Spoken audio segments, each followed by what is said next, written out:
No dia 1º de abril de 1964, foi desfechado um golpe militar no Brasil. Um golpe que implantou um regime autoritário que durou mais de 20 anos.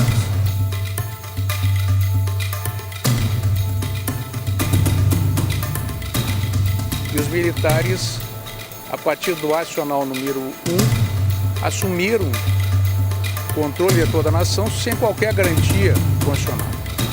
E no Rio Grande do Sul foi muito pior do que no resto do Brasil.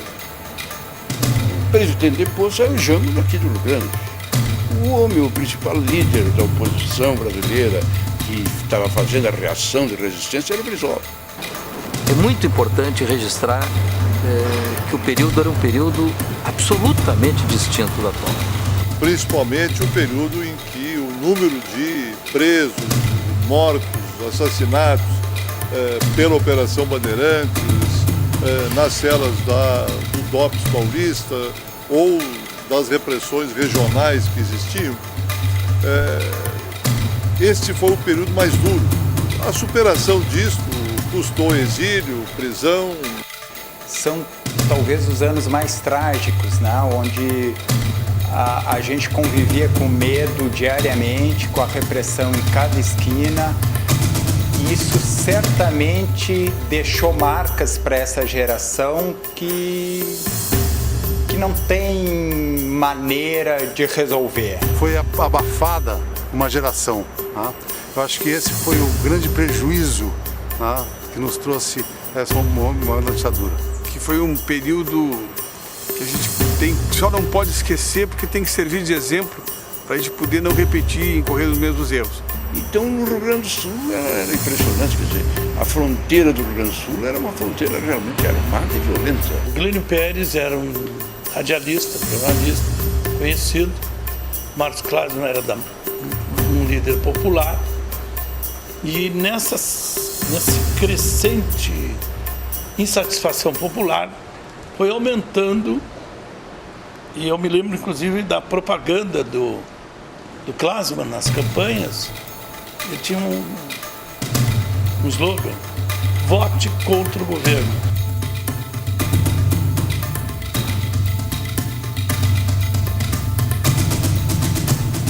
O panfleto, né, que marcou a campanha, que era a razão das perseguições policiais, era um panfleto que tinha o título de vote contra o governo. Hoje pode ser banal, né? Isso pode ser, votar contra o governo é ridículo, né? É o normal da oposição em qualquer regime democrático.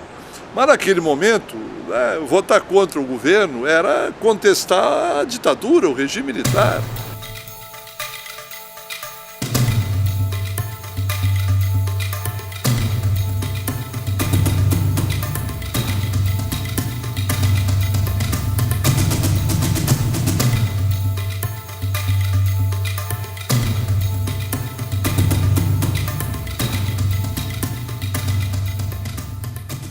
Esse golpe tem alguns antecedentes que é importante registrar. Primeiro, em 1950, se elege presidente da República pelo voto direto, já no processo democrático instaurado após 45, o Getúlio Vargas, que tinha um projeto de desenvolvimento econômico com forte intervenção do Estado. Esse projeto de desenvolvimento econômico com intervenção forte do Estado tinha a oposição, a resistência de alguns setores nacionais e internacionais que tinham um outro projeto. E os setores nacionais implicavam na burguesia brasileira, em sua maior parte, na mídia, majoritariamente a mídia, tá? A grande mídia principalmente, a igreja, os setores dominantes da igreja, os setores conservadores da Igreja Católica e um leque de forças financiados principalmente pelos norte-americanos, alguns diretamente através da CIA. Esse projeto foi abortado Houve uma tentativa de golpe em 1954 já, ou seja, 10 anos antes do golpe de 64, que só foi abortado dramaticamente com o suicídio do Getúlio Vargas. Esse golpe foi adiado, então, mas as forças golpistas continuaram conspirando. E em 1961, com a renúncia do presidente eleito Jânio Quadros, deveria assumir o seu vice, João Goulart, o Jango. Acontece que o Jango vinha do mesmo corte político do Getúlio Vargas, a mesma concepção política do Getúlio Vargas, o mesmo partido e até a mesma cidade aqui no Rio Grande do Sul, São Borja. E os milicos se opuseram fortemente a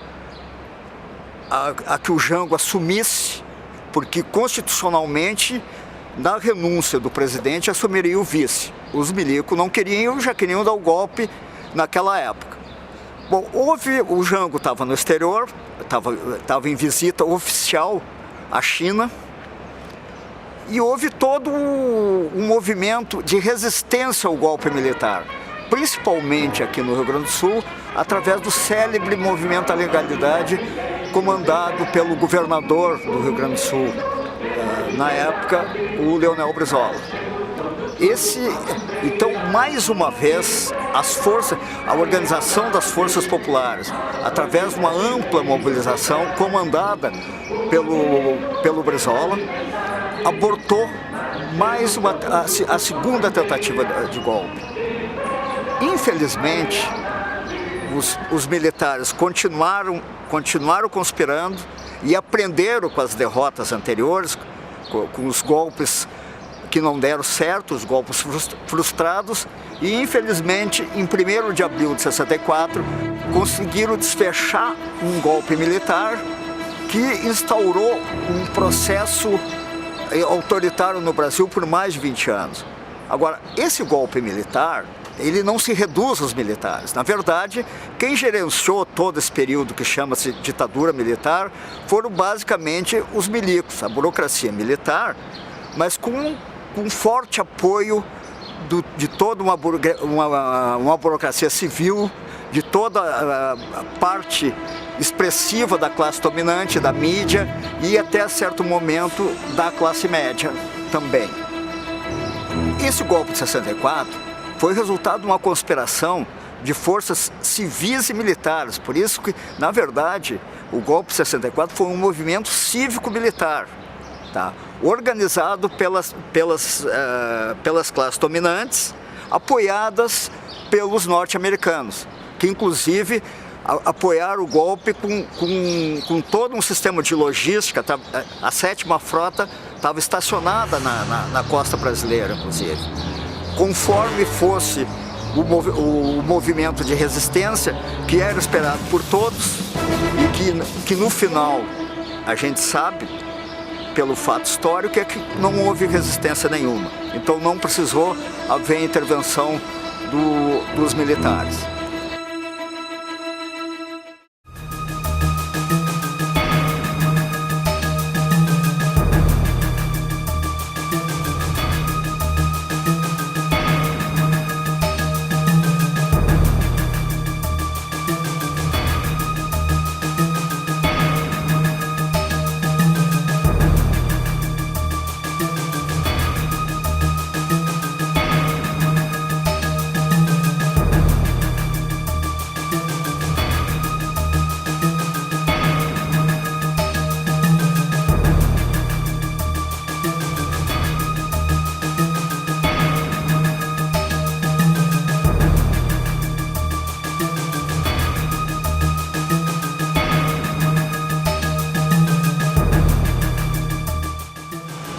Quando a gente não vive determinados momentos, a gente pode, talvez tenha grandes dificuldades de assim, interpretá-los.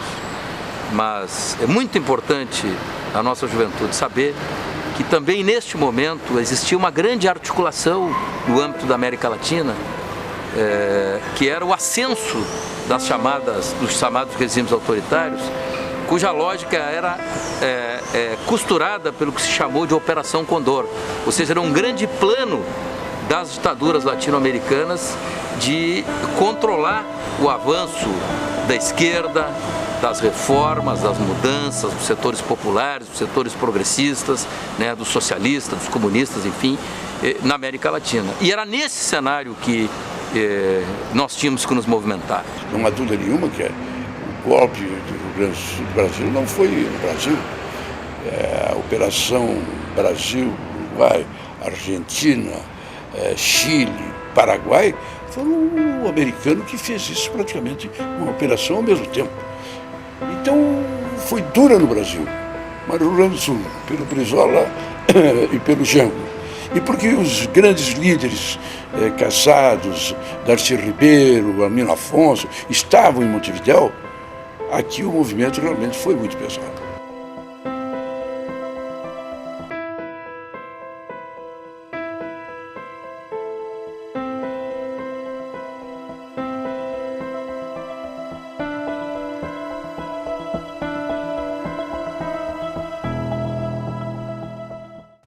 A gente tem que cuidar muito, tá, para procurar colocar agora, não a visão que a gente tem agora, que muitos infelizmente mudaram e até passaram de lado, mas a visão que nós tínhamos lá. Isso que é importante frisar. Aquela geração, tá, foi influenciada por vários fatores e tal, pela Revolução Cubana,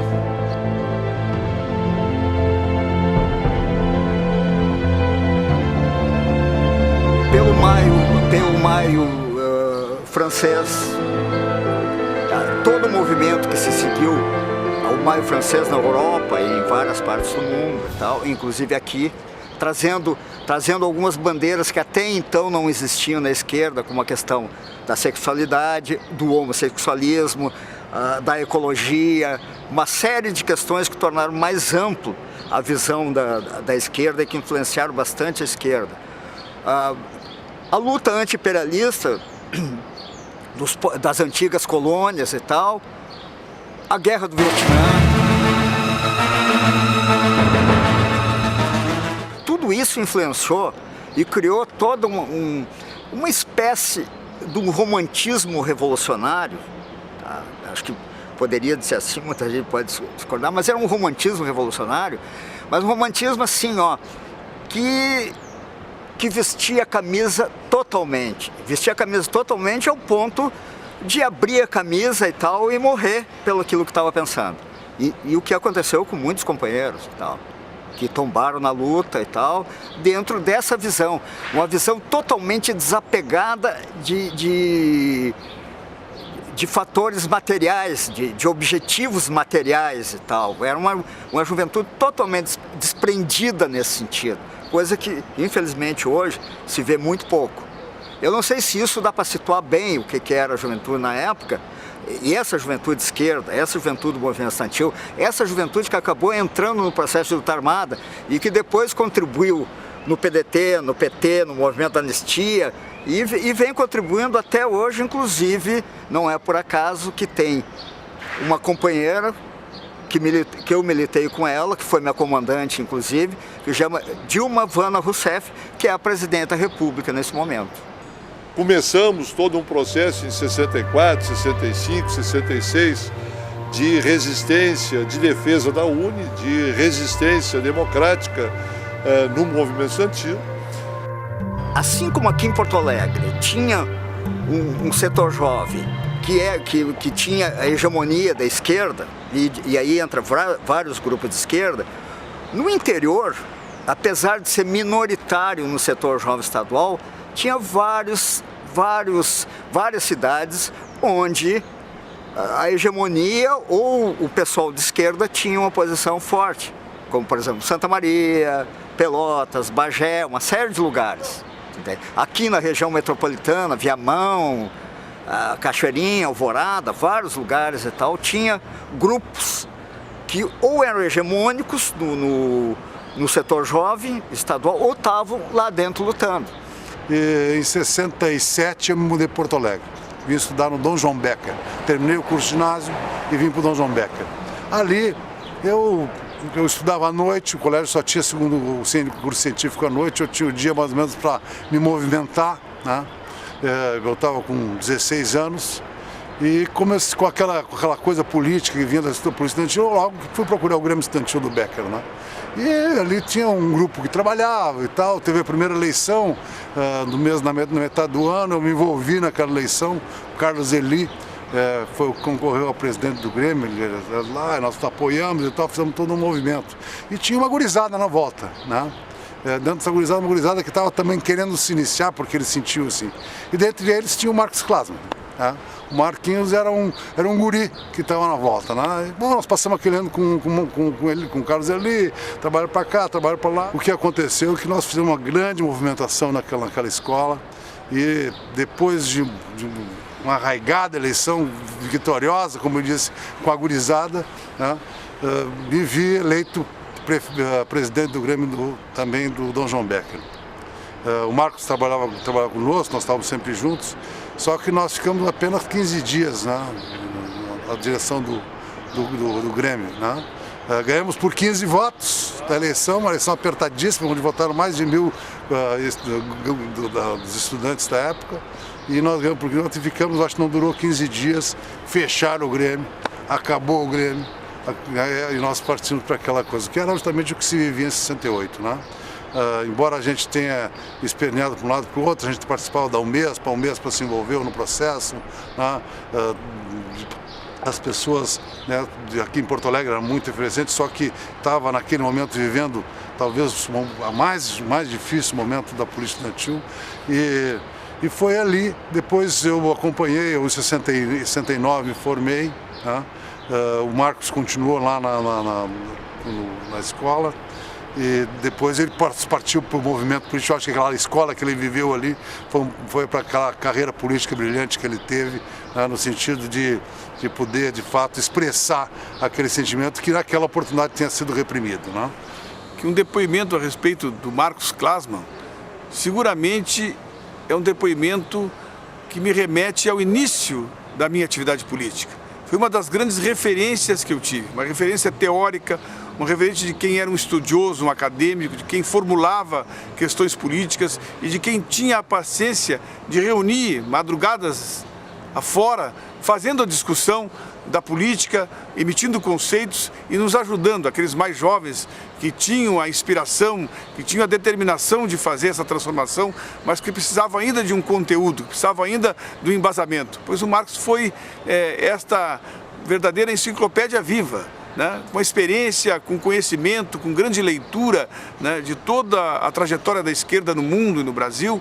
Ele, de alguma forma, nos provocava a cada vez mais aprofundar a nossa base teórica, para a partir daí, então, realizar os movimentos práticos necessários para a transformação. Desde a minha tenra idade, eu sofri, do ponto de vista pessoal, familiar, das relações, né, o que significou a ditadura, né? Meu pai foi preso, foi torturado, e quando saí do Alegrete, meados da década de 70, com referência, evidentemente, já na resistência ao regime militar, eu, logo que cheguei em Porto Alegre, me associei, me integrei lá no Júlio de Castilhos, um conjunto de resistentes já ao regime, e na sequência conheci, evidentemente, o meu querido amigo, ficou meu grande amigo, Marcos Klasman.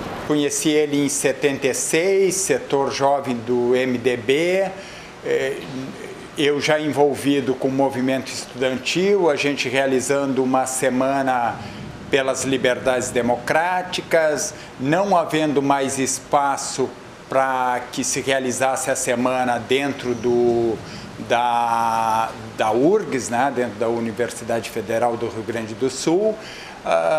Acabou um dos debates vindo aqui para a Assembleia Legislativa E nesse momento que eu pela primeira vez conheço, né, o Marcos fazendo uma denúncia, era um dia de discussão sobre a anistia, sobre a questão dos mortos e desaparecidos, e ele fazia uma denúncia sobre a tortura, né, que os presos políticos tinham sofrido, né, nesse período.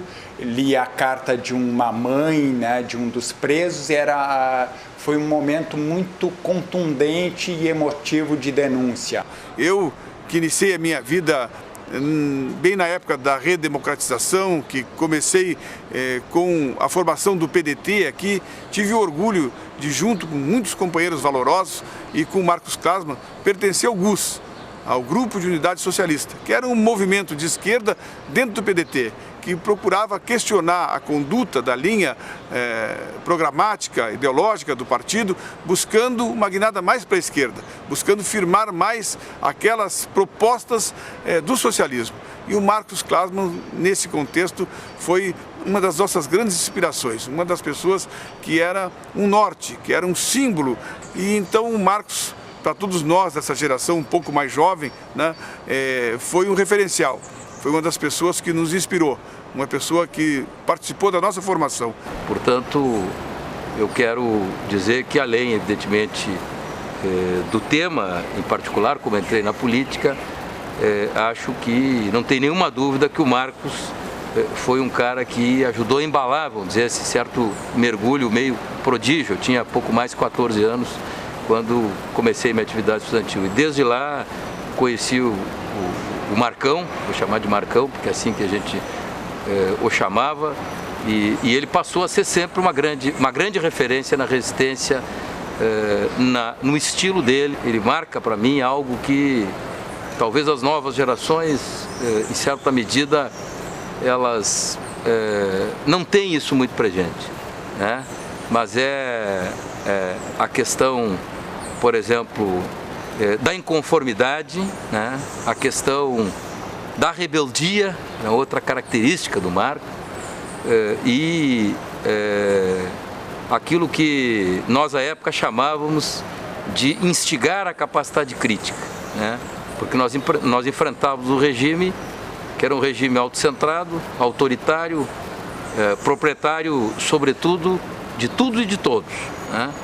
E então, para mim é muito forte, hoje, inclusive, quando relembro o período autoritário e suas atrocidades, eu ter tido a felicidade, ao longo, vamos dizer assim, desse início de forma prodígia na política, ter conhecido um conjunto de amigos, companheiros e companheiras, outros que infelizmente não estão entre nós, como o Marcão, outros que estão até hoje na luta com a gente, mas para mim foi uma enorme felicidade poder ter encontrado, ter convivido, ter partilhado, né, ter sido parceiro do tempo de uma figura humana, de um quadro, né, com a capacidade ética, com a postura, com a conduta, com a firmeza do Marcão.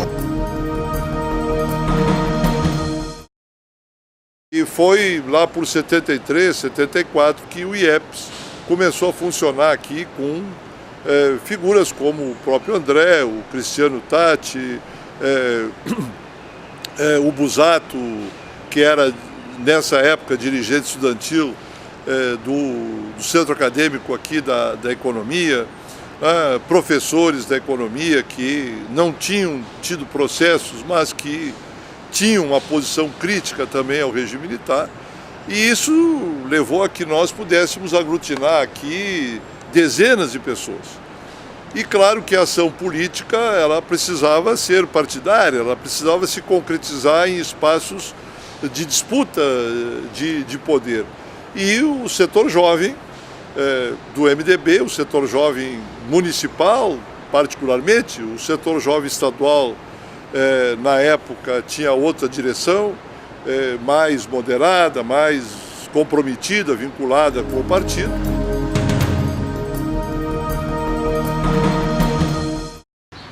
Surgem 2 anos depois, em 1976, as eleições para prefeitos e vereadores. Mas para prefeitos e vereadores não de todos os municípios brasileiros. as capitais brasileiras não podiam eleger o seu prefeito, porque era o governador do estado quem nomeava o prefeito. Então o que restava para Porto Alegre era eleger os vereadores. Ele dizia, eu quero ser vereador. Quando da campanha do voto contra o governo em 1976.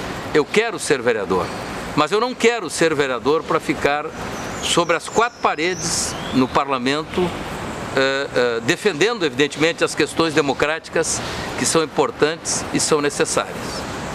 Mas eu quero ser vereador porque eu quero fazer com que nós retomemos a democracia neste país e eu quero fazer com que o meu povo, o povo mais pobre, o povo excluído, os bairros, as vilas de Porto Alegre, aqueles setores que não tiveram nunca vez e voz na política, possam ser representados. Nós vamos reconstruir, nós vamos derrubar o regime, dizia ele, nós vamos reconstruir a democracia porque nós queremos um país livre. E porque queremos um país livre, um país só é livre se o seu povo é livre. Nesse contexto, o Marcos Klassmann, com um grupo de jovens, lança uma campanha forte, radical. Isso empolgou o eleitorado. E o Marcos foi eleito com uma grande votação. Se abria um espaço não só do trabalho dentro do partido, mas também de um trabalho de formação política, de reorganização dos movimentos sociais. E foi o período em que a gente começou, principalmente depois de 74, com a grande vitória eleitoral em 74, pensar a necessidade de termos também uma presença no parlamento. E a juventude passou a discutir isso e naturalmente, a candidatura em 75, 76, a candidatura do Klassmann às eleições municipais, ela brotou naturalmente, porque era a figura, digamos, que melhor aglutinava o setor jovem do MDB. Votar contra o governo era votar contra o Estado da ordem, contra o establishment, contra o estado de coisas que o país ainda vivia. Nós estávamos ainda em 76. Os acontecimentos daquela época estão ainda muito presentes. A repressão ao PCdoB, a repressão, a morte do Herzog, enfim.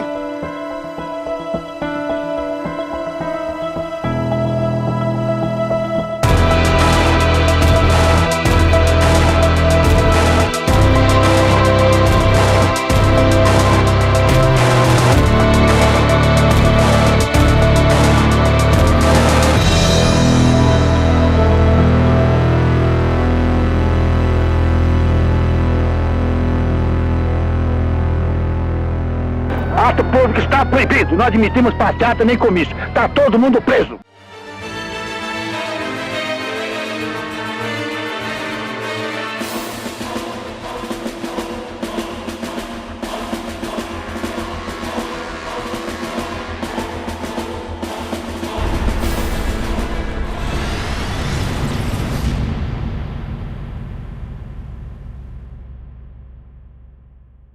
Num determinado momento, numa manifestação, talvez seja o episódio mais emblemático, porque um episódio singular, numa manifestação contra a ditadura em agosto de 78, onde o Oi Nós Aqui Travês tinha incentivado os artistas a irem para a rua com faixas e bandeiras pela liberdade de expressão, contra a censura.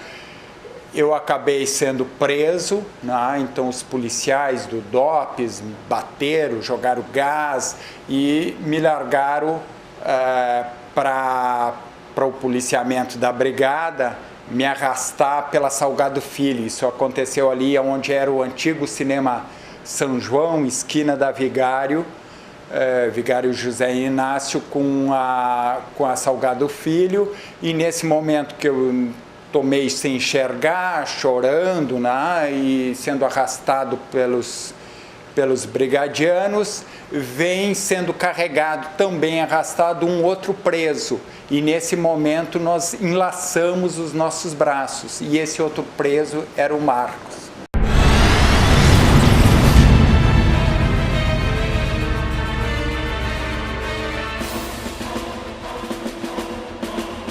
E a gente vai arrastado por toda a Salgado Filho, que estava fechado para o trânsito, né? Então só a polícia fazendo o seu trabalho de repressão, levando os presos para os camburões que estavam situados ali na frente do antigo Cinema Vitória, na esquina da Borges com Andrade Neves. E nesse momento a gente é jogado para dentro do camburão e o Marcos, naquele momento eu vejo que os policiais reconhecem quem ele é e batem nele, né? Tem uma ação mais agressiva de violência do que com os outros que estavam sendo detidos naquele momento da manifestação. A gente é jogado para dentro do camburão, somos carregados para um posto policial, que depois eu vou saber que se situava na rodoviária de Porto Alegre. Somos jogados lá nesse posto, tem inclusive com várias humilhações, como um companheiro meu do Oi Nós Aqui Traveso, criador do Oi Nós, o Jusemar Vaz, que é amarrado por uma corda e arrastado até essa dependência policial.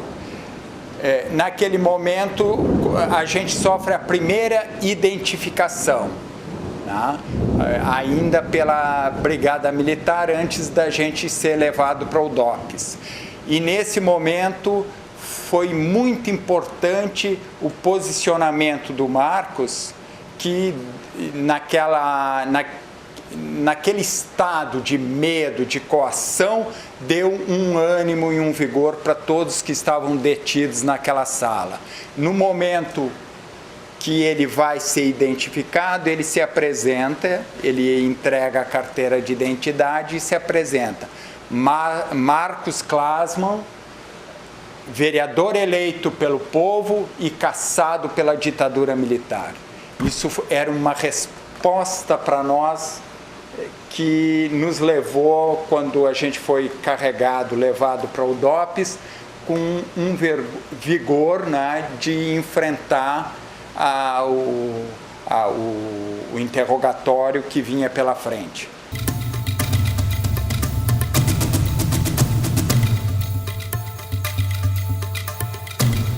O motivo que deu a cassação ao Marcos Klasman e ao Glênio Pérez foi um discurso.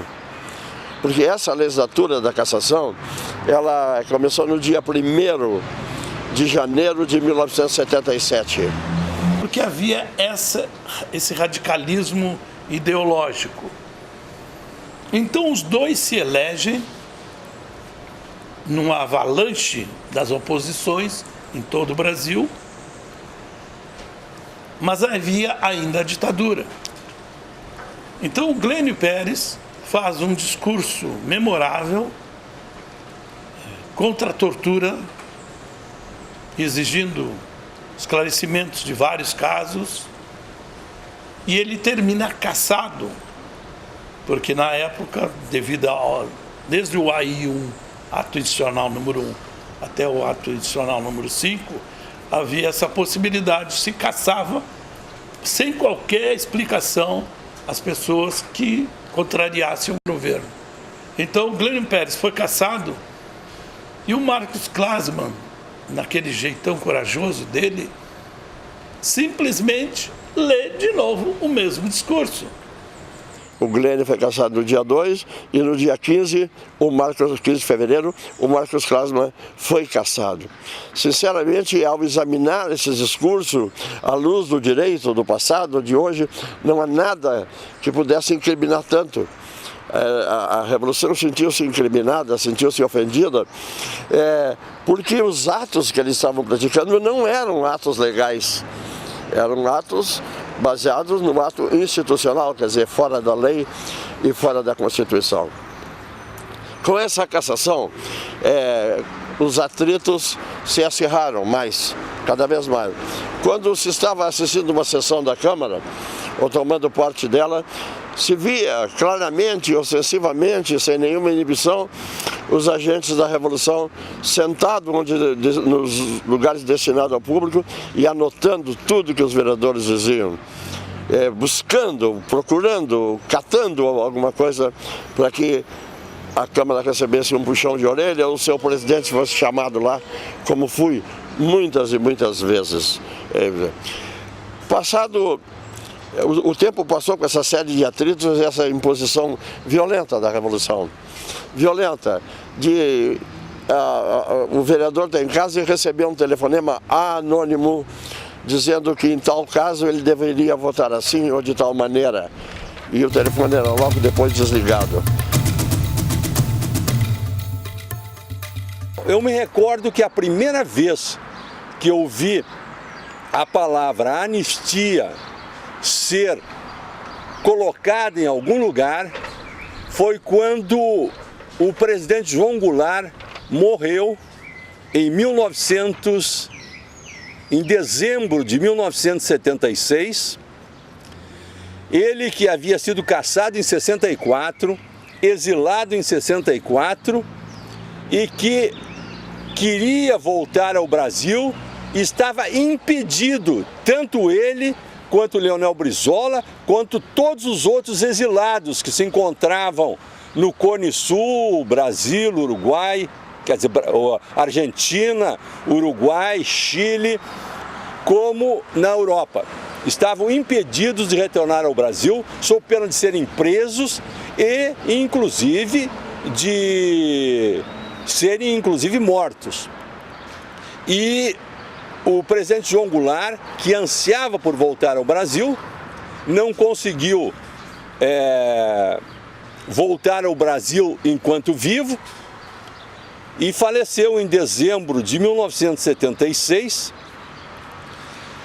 E aí então foi permitido que o seu corpo entrasse no Brasil e fosse velado em São Borja.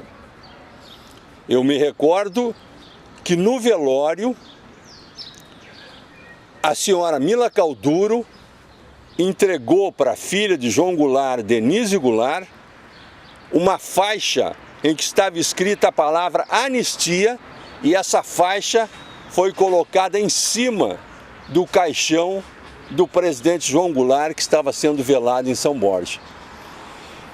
E os jornais de todo o Brasil, inclusive os jornais do Rio de Janeiro, repercutiram a esse fato e publicaram a foto do caixão com a faixa da anistia.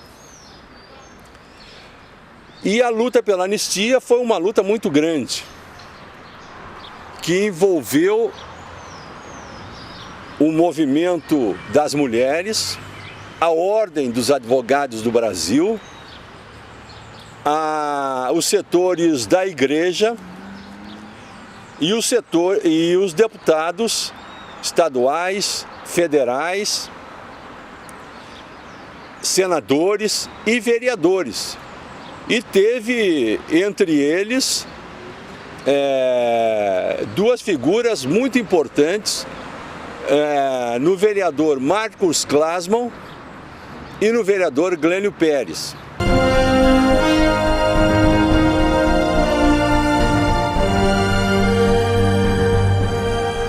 E em 1979 é decretada a anistia política no Brasil. E aí acontece um fenômeno que só ocorreu no caso dos dois, ou seja, os dois poderiam reassumir, já que com a anistia política eles ainda tinham um pedaço de mandato a cumprir. Então começou uma balbúrdia, uma confusão. A Arena, que era o partido do governo, ela tentou de várias formas, inclusive com uma ação judicial, que é outra sentença memorável do Judiciário Gaúcho. Houve um juiz chamado Mário Rocha Lopes, que é outro dos meus gurus. Como é bom a gente ter gente boa, decente, correta. Ele fez uma sentença memorável e, em síntese, ele diz: digo não ao arbítrio. Olha, isso aí é uma coisa que me emociona até hoje. Então ele deu a base jurídica para que os dois pudessem reassumir. E aí começou uma correria, foi marcado o dia para reassumir o mais rapidamente possível, senão os militares intervinham, indicavam.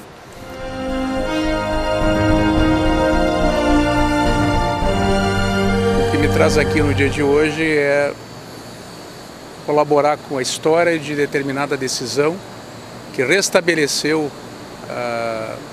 as cadeiras nos seus titulares, Marcos Klassmann e Glênio Pérez. Na verdade, meu pai, Mário Rocha Lopes, foi quem teria proferido essa decisão, quem proferiu, na verdade, essa decisão em 1979. Marcos Klassmann e Glênio Pérez teriam sido cassados porque teriam se manifestado na tribuna da Assembleia, aliás, da Câmara de Vereadores, em favor dos direitos humanos. E esse teria sido o mote da cassação de ambos. Em razão disso, surge então em 1979 a lei da anistia, a lei 6689, se não estou enganado, lei esta que permitiu uma interpretação e com esta interpretação levou-os novamente a assumir os cargos na Câmara de Vereadores de Porto Alegre. Inconformados com esta nova assunção, os mandatários da Arena, na época, ingressaram com mandado de segurança, objetivando a retirada daqueles cargos porque influenciariam no quórum, inclusive, das deliberações da Câmara de Vereadores. Este foi, na verdade, o objetivo do mandado de segurança, que no final é denegado por decisão